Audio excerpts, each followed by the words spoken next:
नमस्कार दोस्तों। आज मैं 3-4 दिन से आपके सामने ये वीडियो लेकर आ रहा हूँ। आपका हमारे YouTube channel education classes and nature में स्वागत है। दोस्तों, आज की वीडियो में मैं बात करने वाला हूँ जो 10वीं क्लास में जो विद्युत धारा के चुंबकीय प्रभाव वाला जो लेसन है, इस लेसन में किस प्रकार के क्वेश्चन आते हैं और कौन से महत्वपूर्ण क्वेश्चन हैं, उनके बारे में मैं आज आपको बताने जा रहा हूँ। दोस्तों, ये जो लेसन है वो 8 नंबर का है। माध्यमिक शिक्षा बोर्ड के द्वारा जारी किया गया ब्लूप्रिंट है। उसके अकॉर्डिंग हम देखें तो एक प्रश्न वस्तुनिष्ठ प्रश्न आना चाहिए और अति लघुत्रात्मक क्वेश्चन 2 आने चाहिए और लघुत्रात्मक क्वेश्चन 1 आना चाहिए और एक दीर्घउत्तरात्मक क्वेश्चन आना चाहिए। तो इस प्रकार कुछ माध्यमिक शिक्षा बोर्ड द्वारा पूछे गए क्वेश्चन हैं वो मैं आपके सामने प्रदर्शित कर रहा हूँ। वो कौन कौन से क्वेश्चन हैं जो माध्यमिक शिक्षा बोर्ड द्वारा पूछे गए हैं वो मैं आपको बताने जा रहा हूँ। दोस्तों, पहले क्वेश्चन आप सुन लीजिए, फिर हम जितने आज की वीडियो में जो क्वेश्चन हल हो पाएंगे उतने मैं करवाने की कोशिश करूँगा। यदि दोस्तों आपने इस चैनल को सब्सक्राइब नहीं किया है तो सब्सक्राइब कर ले, ताकि आने वाले जितने भी वीडियो हैं वो आपको सबसे पहले प्राप्त हो जाए। चलो वीडियो को स्टार्ट करते हैं। दोस्तों, इसमें पहला क्वेश्चन है, आपको यहाँ दिखाई दे रहा होगा स्क्रीन के ऊपर। पहला क्वेश्चन है चुंबकीय क्षेत्र और चुंबकीय बल रेखाओं की विशेषताएं। देखिए दोस्तों, पहले हम चुंबकीय क्षेत्र के बारे में हम देखें कि चुंबकीय क्षेत्र क्या होता है। देखो, चुंबक के द्वारा जितना चुंबक का जो बल होता है उस क्षेत्र को हम चुंबकीय क्षेत्र कहते हैं। मतलब जहाँ तक चुंबक का प्रभाव होता है उस क्षेत्र को हम चुंबकीय क्षेत्र कहते हैं। और फिर उसके बाद में आता है चुंबकीय बल रेखाएं। चुंबकीय बल रेखाएं क्या होती है पहले ये समझ लें। देखिए दोस्तों, यदि हम चुंबक को मिट्टी में अगर रगड़ते हैं तो मिट्टी में उपस्थित लोहे के जो कण हैं उस चुंबक के चारों ओर चिपक जाते हैं और एक ही काल्पनिक रेखाओं की तरह चिपकते हैं और उन काल्पनिक रेखाओं को चुंबकीय क्षेत्र रेखाएं कहते हैं। इन चुंबकीय क्षेत्र रेखाओं की कुछ विशेषताएं हैं, वो विशेषताएं मैं आपको बता रहा हूँ। इसकी पहली विशेषता ये है कि चुंबकीय बल रेखाएं हमेशा उत्तर से निकलती हैं और दक्षिण में ये समाप्त हुई प्रतीत होती हैं। मतलब उत्तर से निकलती हुई और दक्षिण में समाप्त हुई प्रतीत होती हैं। दूसरी विशेषता यह है चुंबकीय बल रेखाएं एक प्रकार का बंद वक्र बनाती हैं। देखिए, इसका जो चित्र है वो इस प्रकार है। इसमें आप देख सकते हैं कि जो चुंबकीय बल रेखाएं हैं एक प्रकार का बंद वक्र बनाती हैं और चुंबकीय बल रेखाएं कभी भी एक दूसरे को प्रतिच्छेद नहीं करती। मतलब ये दोनों चुंबकीय बल रेखाएं कभी भी एक दूसरे को नहीं काटती। अगर ये प्रतिच्छेद करे तो प्रतिच्छेद बिंदु पर अगर हम कंपाक्स रखें तो कंपाक्स में एक सुई होती है और वो 2 दिशाओं को प्रदर्शित नहीं कर सकती। ये संभव नहीं है, इसलिए चुंबकीय क्षेत्र रेखाएं कभी भी एक दूसरे को नहीं काटती। अगर हम ध्यान से देखें तो इस चुंबक के अंदर मतलब चुंबक के मध्य में चुंबकीय बल रेखाएं हैं वो सीधी समांतर या सरल रेखा प्रतीत होती हैं। और अगली विशेषता यह है कि जो चुंबकीय बल रेखाएं हैं ये चुंबकीय बल रेखाएं ध्रुवों पर ज़्यादा है। इनकी संख्या ध्रुवों पर ज़्यादा होती है और ध्रुवों पर ज़्यादा होने की वजह से जो चुंबकत्व गुण है वो ध्रुवों पर ज़्यादा होता है। यदि हम चुंबक के मध्य में अगर कोई लोहे की वस्तु अगर चिपकाने की कोशिश करें या पास लाएं तो वो ध्रुव की ओर ही आकर्षित होती है। इसके अलावा देखिए, ये जो चुंबकीय बल रेखाएं हैं जैसे जैसे अगर हम चुंबक से दूर जाते हैं तो ये जो चुंबक के वक्र हैं, जो वक्र हमें प्रतीत हो रहे हैं, ये वक्र साइज में बड़े होते जाते हैं और चुंबकत्व जो क्षेत्र है वो वक्र बढ़ने पर धीरे धीरे चुंबकत्व क्षेत्र कम होता जाता है। तो ये क्वेश्चन था पहला जो मैंने आपको बता दिया है। अब इसके बाद में दूसरा क्वेश्चन देखिए। दूसरा जो क्वेश्चन है वो ये है, क्षण चुंबक के चारों ओर क्षेत्र रेखाएं बनाइए। जैसा कि मैंने आपको ये जो चित्र आप देख सकते हैं यहाँ पर, ये चुंबकीय क्षेत्र रेखाओं को प्रदर्शित करने वाला चित्र है। फिर अगला देखिए, चुंबकीय क्षेत्र रेखाएं हैं ये परस्पर एक दूसरे को प्रतिच्छेद क्यों नहीं करती या प्रतिच्छेद नहीं करती, क्यों? तो इसका आंसर मैंने आपको बता दिया है, एक बार फिर से रिपीट कर देता हूँ मैं। देखिए चुंबकीय क्षेत्र रेखाएं परस्पर एक दूसरे को प्रतिच्छेद नहीं करती हैं। अगर प्रतिच्छेद बिंदु पर कंपास को रखा जाए तो ये दो दिशाओं को प्रदर्शित करना चाहिए, जो कि संभव नहीं है। तो ये इसका आंसर है। फिर उसके बाद में देखो अगला क्वेश्चन है, चौथा क्वेश्चन, दक्षिण हस्त अंगुष्ठ नियम क्या है? दक्षिण हस्त मतलब दाएं हाथ का जो नियम है वो क्या है? देखिए मेरा ये दायां हाथ है और दाएं हाथ को मैं इस प्रकार फैलाता हूँ तो ये जो अंगूठा है ये विद्युत धारा की दिशा को प्रदर्शित करता है और ये जो इधर ये जो अंगुलियां हैं ये चुंबकीय क्षेत्र या चुंबकीय बल रेखाओं की दिशा को प्रदर्शित करता है। तो इसका ये आंसर है। फिर उसके बाद में अगला क्वेश्चन देखिए, परिनालिका क्या है? काफी महत्वपूर्ण क्वेश्चन है, परिनालिका क्या है?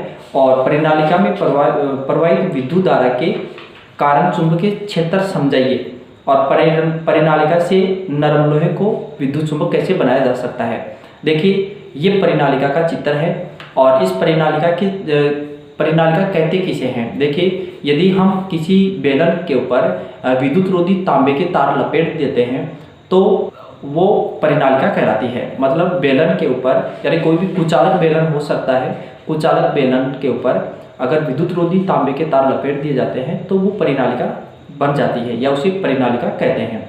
और परिनालिका में प्रवाहित विद्युत धारा के कारण जो चुंबकीय क्षेत्र है वो समझाना है हमें। तो देखिए यदि इस परिनालिका के अंदर दोनों जो स्वतंत्र तार हैं उसको बैटरी या सेल से और कुंजी से हम संयोजित कर देते हैं। अब कुंजी को चालू करते हैं तो ये जो परिनालिका है ये चुंबक की भांति कार्य करती है और ये चुंबक ही बन जाती है। जिस प्रकार हमने क्षण चुंबक देखा था उसी प्रकार इसमें भी दो ध्रुव बनते हैं N और S और इसमें उसी प्रकार से और ये उसी प्रकार से बंद वक्र बनाएगी और उसी प्रकार से इसके परिनालिका के भीतर है ये चुंबकीय क्षेत्र रेखाएं हैं सीधी समांतर प्रतीत होती हैं। मतलब परिनालिका के अंदर चुंबकीय क्षेत्र है वो समान होता है। और यदि हम इस परिनालिका के भीतर अगर कोई भी नरम लोहा है या कोई अन्य जो धातु हैं उनको रखकर हम जैसे एल्यूमिनियम को भी हम क्या बना सकते हैं, विद्युत चुंबक बना सकते हैं। तो ये परिनालिका के बारे में था जो मैंने आपको बता दिया है। फिर उसके बाद में छठवां क्वेश्चन है, फ्लेमिंग का वाम हस्त नियम लिखिए। फ्लेमिंग का वाम हस्त नियम क्या है? फ्लेमिंग का बाएं हाथ का नियम। इस बाएं हाथ के नियम को हम समझे तो बायां जो हाथ होता है इस बाएं हाथ में जो अंगूठा, तर्जनी और मध्यमिका, ये तीन हमारे अंगूठे और तर्जनी और मध्यमिका, इसको इस प्रकार फैलाना है कि ये तीनों परस्पर क्या हो, लंबवत हो। और तो इस प्रकार फैलाएंगे तो तीनों लंबवत हैं। देखिए इसके मतलब अंगूठा और इस तर्जनी के बीच में यहाँ पर 90 डिग्री का कोण बन रहा है। और इन दोनों की बात करें हम मध्यमिका और ये जो आपकी जो तर्जनी है इसके बीच में भी ये 90 डिग्री का कोण बन रहा है। तो जो अंगूठा है ये विद्युत धारा की दिशा को प्रदर्शित करता है और जो ये तर्जनी है ये चुंबकीय क्षेत्र की दिशा को प्रदर्शित करेगा और ये जो मध्यमिका है ये जो उत्पन्न जो बल है उसको प्रदर्शित करता है। अंगुलियां मतलब तीनों है, अंगूठा, तर्जनी और मध्यमिका परस्पर लंबवत होती हैं। यही क्या है, फ्लेमिंग का वाम हस्त नियम है। और इस नियम पर आधारित ही आगे जो हम विद्युत मोटर और जो विद्युत मोटर पढ़ते हैं फ्लेमिंग के वाम हस्त के नियम है उस पर ही आधारित है। तो ये फ्लेमिंग का वाम हस्त नियम था। फिर उसके बाद में विद्युत मोटर क्या है और इसकी संरचना का नामांकित चित्र बनाइए और इसकी कार्य प्रणाली बताइए। देखिए विद्युत मोटर वाला जो क्वेश्चन है ये हम अगले वीडियो में पढ़ेंगे और अच्छी तरीके से हम शानदार इसका प्रैक्टिकल करके हम पढ़ेंगे। अगला है देखिए जो 8वां क्वेश्चन है, विद्युत चुंबकीय प्रेरण क्या है। देखिए विद्युत चुंबकीय प्रेरण क्या है, इसमें हम क्या करते हैं, जैसे ये जो कुंडली है और कुंडली के साथ में ये जो आपके पास से एक क्षण चुंबक है, अगर हम कुंडली और चुंबक दोनों में से एक को हम गतिशील रखते हैं तो इस कुंडली के अंदर विद्युत धारा प्रवाहित होती है। और ये जो कुंडली से जो गैल्वेनोमीटर जुड़ा हुआ है इस गैल्वेनोमीटर में विक्षेप उत्पन्न होता है। यदि हम चुंबक को स्थिर रख दें तो इसमें विक्षेप शून्य हो जाता है। मतलब जब चुंबक को आप गतिशील रखोगे तभी ही कुंडली के अंदर विद्युत धारा उत्पन्न होगी, वरना विद्युत धारा उत्पन्न नहीं होगी। इसी प्रकार यदि हम जो चुंबक है, क्षण चुंबक है, उसको स्थिर रखें और कुंडली को हम गतिशील रखें तो भी उस कुंडली के अंदर विद्युत धारा उत्पन्न होगी। यानी इसका मतलब क्या हुआ, कुंडली या चुंबक दोनों में से एक को हमें क्या करना पड़ेगा, गतिशील रखना पड़ेगा। तो कुंडली या चुंबक दोनों की सापेक्ष गति के कारण कुंडली में विद्युत धारा उत्पन्न होती है, इसे विद्युत चुंबकीय प्रेरण कहा जाता है। और ये जो नियम देने वाला जो वैज्ञानिक थे माइकल फैराडे ने ये नियम दिया था। और विद्युत चुम्बकीय प्रेरण पर जनितर विद्युत चुम्बकीय प्रेरण सिद्धांत पर ही कार्य करता है। फिर उसके बाद में देखो विद्युत जनितर किसे कहते हैं, नामांकित चित्र बनाइए और इसकी कार्य प्रणाली समझाइए। ये भी हम अगले वीडियो में जो विद्युत मोटर वाला पढ़ेंगे तो उसके साथ ही ये जनितर है उसी में हम कवर करेंगे। इसके बाद जो धारा होती है दो प्रकार की है, एक तो प्रत्यावर्ती और एक दिष्ट धारा। प्रत्यावर्ती धारा को AC कहेंगे और दिष्ट धारा को DC कहेंगे। तो प्रत्यावर्ती धारा क्या होती है, यदि प्रति सेकंड विद्युत धारा की दिशा परिवर्तित होती है तो उसको प्रत्यावर्ती धारा कहते हैं। और हमारे घरों के अंदर प्रत्यावर्ती धारा ही प्रवाहित होती है, क्योंकि प्रत्यावर्ती धारा को कम ऊर्जा खर्च किए हुए अधिक दूरी तक ले जाया जा सकता है, जबकि दिष्ट धारा को अधिक दूरी तक ले जाना चाहते हैं तो उसमें बहुत ज़्यादा एनर्जी खर्च होती है। देखिए सेल है या सूखा सेल है, ये इसमें दिष्ट धारा प्रवाहित होती है। जो हमारे घरों के अंदर जो प्रत्यावर्ती धारा प्रवाहित होती है वो लगभग उसकी 50 हर्ट्ज आवृत्ति होती है, घरों के अंदर विद्युत धारा प्रवाहित होती है। अब इसके बाद में देखिए फ्यूज के उपयोग, ये भी काफ़ी महत्वपूर्ण क्वेश्चन है। फ्यूज के क्या उपयोग हो सकते हैं, देखिए हमारे घरों में फ्यूज लगाना बहुत ही आवश्यक होता है। घरेलू परिपथ में फ्यूज का काफ़ी उपयोग है, क्योंकि अगर हमारे घरेलू परिपथ में कोई अतिभारण या जो लघु पतन होता है या शॉर्ट सर्किट होता है उसमें ये सहायता करता है, क्योंकि इसका जो ये विद्युत धारा के उसमें प्रभाव पर कार्य करता है। और अगर आवश्यकता से यानी कि 220 वोल्ट से अधिक विद्युत धारा प्रवाहित हो जाती है तो वो गर्म होकर पिघल जाते हैं, जिससे वो परिपथ विच्छेद हो जाता है, जिससे उपकरण वगैरह हैं वो खराब नहीं होते हैं और लघु पतन नहीं होगा, शॉर्ट सर्किटेड नहीं होगा। तो ये है फ्यूज का उपयोग। फिर अगला क्वेश्चन है, एक ही सॉकेट में बहुत से संधारित्रों को संयोजित करने से क्या होगा। देखिए एक ही अगर हम सॉकेट के ऊपर एक से अधिक संधारित्र जोड़ देते हैं तो तार गर्म हो जाते हैं और गर्म होकर वो पिघलने लगते हैं, जिससे विद्युतमन्य तार और उदासीन तार क्या हो जाएगा, एक जगह हो जाएगा, यानी सीधे संपर्क में हो जाएंगे वो, और जिससे हमें जो शॉर्ट सर्किट और अतिभारण की समस्या है वो उत्पन्न हो जाती है। अतिभारण होगा और अतिभारण होगा तो जो घरों के अंदर आग वगैरह लग सकती है। तो एक ही सॉकेट के ऊपर बहुत सारे या एक से अधिक संधारित्र जोड़ दिए जाते हैं तो अतिभारण होता है।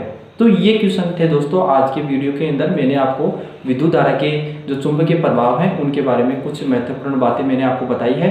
इस चैप्टर में ये क्वेश्चन काफ़ी महत्वपूर्ण है, सारे के सारे क्वेश्चन हैं, माध्यमिक शिक्षा बोर्ड द्वारा पूछे गए क्वेश्चन हैं। तो आप इन क्वेश्चन को अच्छी तरीके से देखिए। अगर आपको समस्या है तो आप कमेंट्स कर सकते हैं और हमारे से डायरेक्ट जुड़ सकते हैं। और एक बात और बता दूं मैं आपको कि हमारा टेलीग्राम ग्रुप है, वहाँ पर हम जो ऑब्जेक्टिव टाइप क्वेश्चन हैं वो हम हल करवाते हैं, क्योंकि ऑब्जेक्टिव टाइप क्वेश्चन होते हैं काफ़ी ज़्यादा हैं और लगभग 30 नंबर के क्वेश्चन हैं जो ऑब्जेक्टिव टाइप के आएंगे, जिसमें रिक्त स्थान भी शामिल हैं और एक एक वर्ड के भी शामिल हैं। 12 क्वेश्चन तो आपके ऑब्जेक्टिव टाइप आएंगे, जिसमें 4 ऑप्शन दिए जाएंगे आपको और उसमें एक सही करना है आपको। इसके बाद में जो 6 क्वेश्चन हैं वो आपके खाली जगह वाले आएंगे और फिर 12 क्वेश्चन हैं वो एक एक शब्द या एक एक पंक्ति के जो हैं वो आएंगे। तो इस प्रकार टोटल 30 नंबर के ये आएंगे, जिनको हम टेलीग्राम ग्रुप पर कॉल करवा रहे हैं, क्विज वहाँ करवा रहे हैं। तो आप टेलीग्राम ग्रुप को ज्वाइन कर सकते हैं। Thank you for watching.